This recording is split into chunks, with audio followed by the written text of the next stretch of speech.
Hi there, I'm Charlie Gilbert, and I'm the Executive Director of Musicalab, a nonprofit organization that supports musical theater creators here in Philadelphia.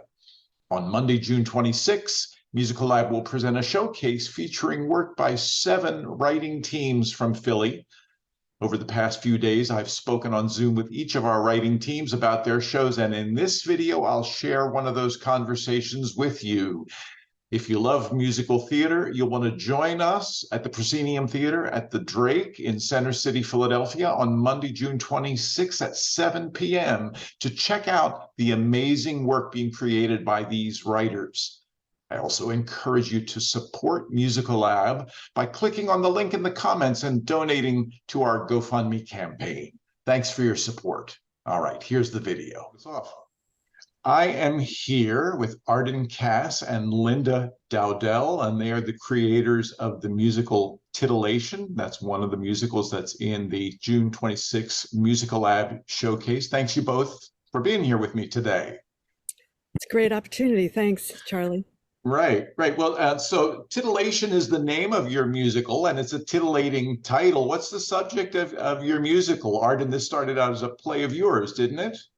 Yeah, it did start out as a play of mine, and it really follows Tracy, who's a feminist academic of a certain age, who's been estranged from her father, who created the push-up bra and started the first sort of sexy lingerie direct mail order business in this country.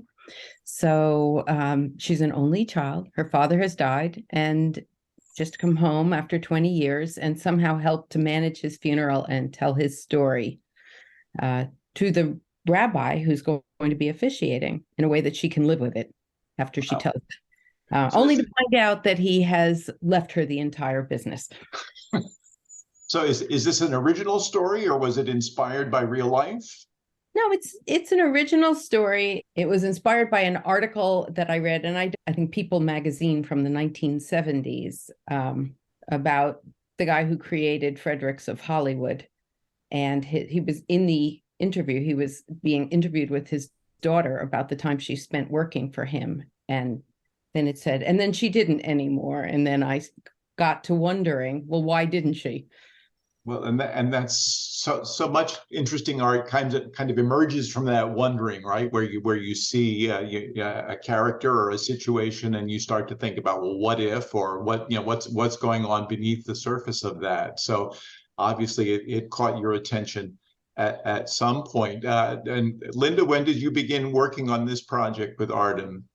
Yeah, this is one of those the silver linings of the pandemic.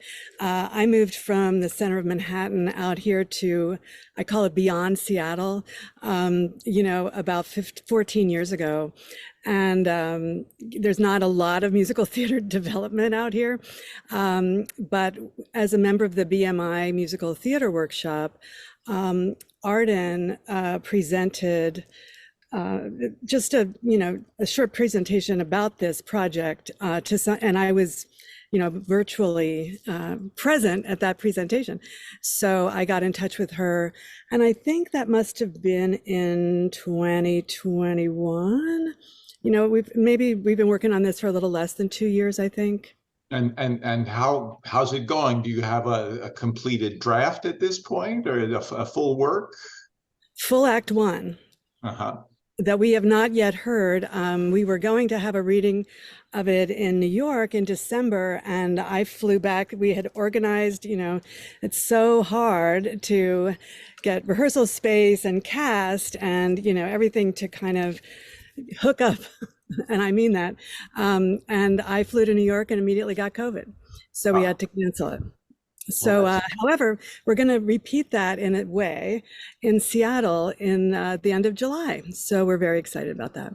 Well, it is very hard to pull those kinds of resources together. And I know that as a musical theater creator myself, and somebody who's been talking to a lot of musical theater artists. So that's something that we're trying to address by developing this organization, Musicalab, in Philadelphia, where we do have some some resources.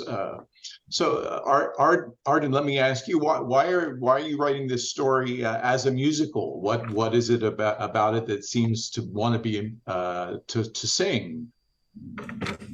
Well, I think there's a lot. It's a really poignant story. First of all, it's about an estrangement between a father and a daughter who, because of divisive politics and because of the turbulent times they live in, the story is set in 2000, but it goes backwards to when he founded the company and forwards to what's going to happen now. So I think because of all that, it's quite poignant that she's been estranged from this father who they actually adore each other and were very, very close at one point. But politics, and I think so for that reason, it's very, very emotional and kind of relevant right now. A lot of families are going through this kind of thing, and it looks at how even the most progressive politics taken to an extreme can divide families. Right. And when the political becomes personal, then it's very emotional, and when it's emotional, then there's something to sing about.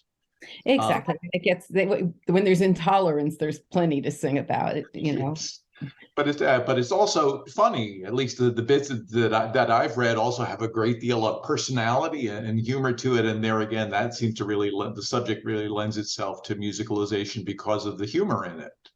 I think that I think a lot of things about why it had to be a musical. One of them is that it's quite, there's a great spectacle. People in their underwear is a spectacle. People dancing in their underwear is even better. Dancing and singing is, the hat trick. So I think there's that. And I think it also sings because it's weird to be singing about this kind of very private, personal emotion. There's a lot to do with bodies and how you feel about your body. And there's a lot to do about men dictating how women's bodies should or shouldn't be seen. So there's conflict and, it makes for unusual angles on things. And also the fact that it's in two different time frames. It's in the past, his past, which gives us access to a certain kind of music. And it's in the present, which gives us her present, which is growing up in the 1960s and 70s, which gives us access to another kind of music. Right. And Linda, was that something that attracted you, the music of those two different generations? Yes. I've been listening. I haven't, I've taken a little bit of a break from the music, and then a week or so been listening really to the whole show. And the fact that some of the scenes are set like in the 40s when her father was younger, it's given us a little more, or, some of the song forms can be a little more traditional or even sort of post-vaudeville, I would call it. And then the others in sort of a more, pop / something else of when I was growing up, frankly, remembering people like Laura Nyro and, other song stylists of that period. Cool. That's exciting. Linda, can I ask you just more generally, do you like writing for the musical theater? What is it about that turns you on as a composer? Yeah, I do. It's starting from lyrics, really. I mean, I don't sit down and think of what to do with a G sharp or anything like that. I mean, I start with words. And so I used to write, or I have written, setting poetry that already exists, Pablo Neruda or somebody. I also have now written lyrics and music of not only musical theater, but I recently wrote a she shanty. I created both the music and the lyrics, and that was recently premiered by a women's chorus out here. I like to call it Out Here on the Prairie. So, but I like the storytelling element of musical theater and how to do that really in a very concise way. Right. Right. Well, and it sounds like you've got a great story to tell here. So, Arden, can I ask you, what do you hope that audiences will experience when they see these selections from your work later this month? One of the things I really like about this story, Charlie, is that it's both very funny, it's absurd, often very absurd, and it's also heartfelt. So I think that what I would like them to do is what I always like people to do in my best work is to laugh and to cry. You know, I'd like them to laugh, laugh, laugh, and get outside and say, oh, that was really sad.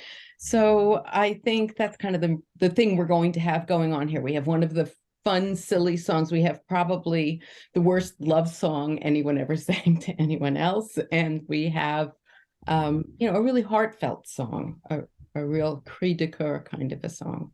Well, that's great. Well, and your musical is just one of 7 works that we're going to be featuring in this program later in June. So it should be very exciting. And there will be no people in dancing in their underwear on June 26th. I guess full disclosure there. But it'll be an exciting evening to be sure. Well, I want to say that if they feel like dancing in their underwear, they're certainly welcome to. I know. Yeah, that's right. I know I'm going to come in my underwear. I probably will too, although I don't know whether I'll dance in it. Okay, great. Thank you so much. Bye.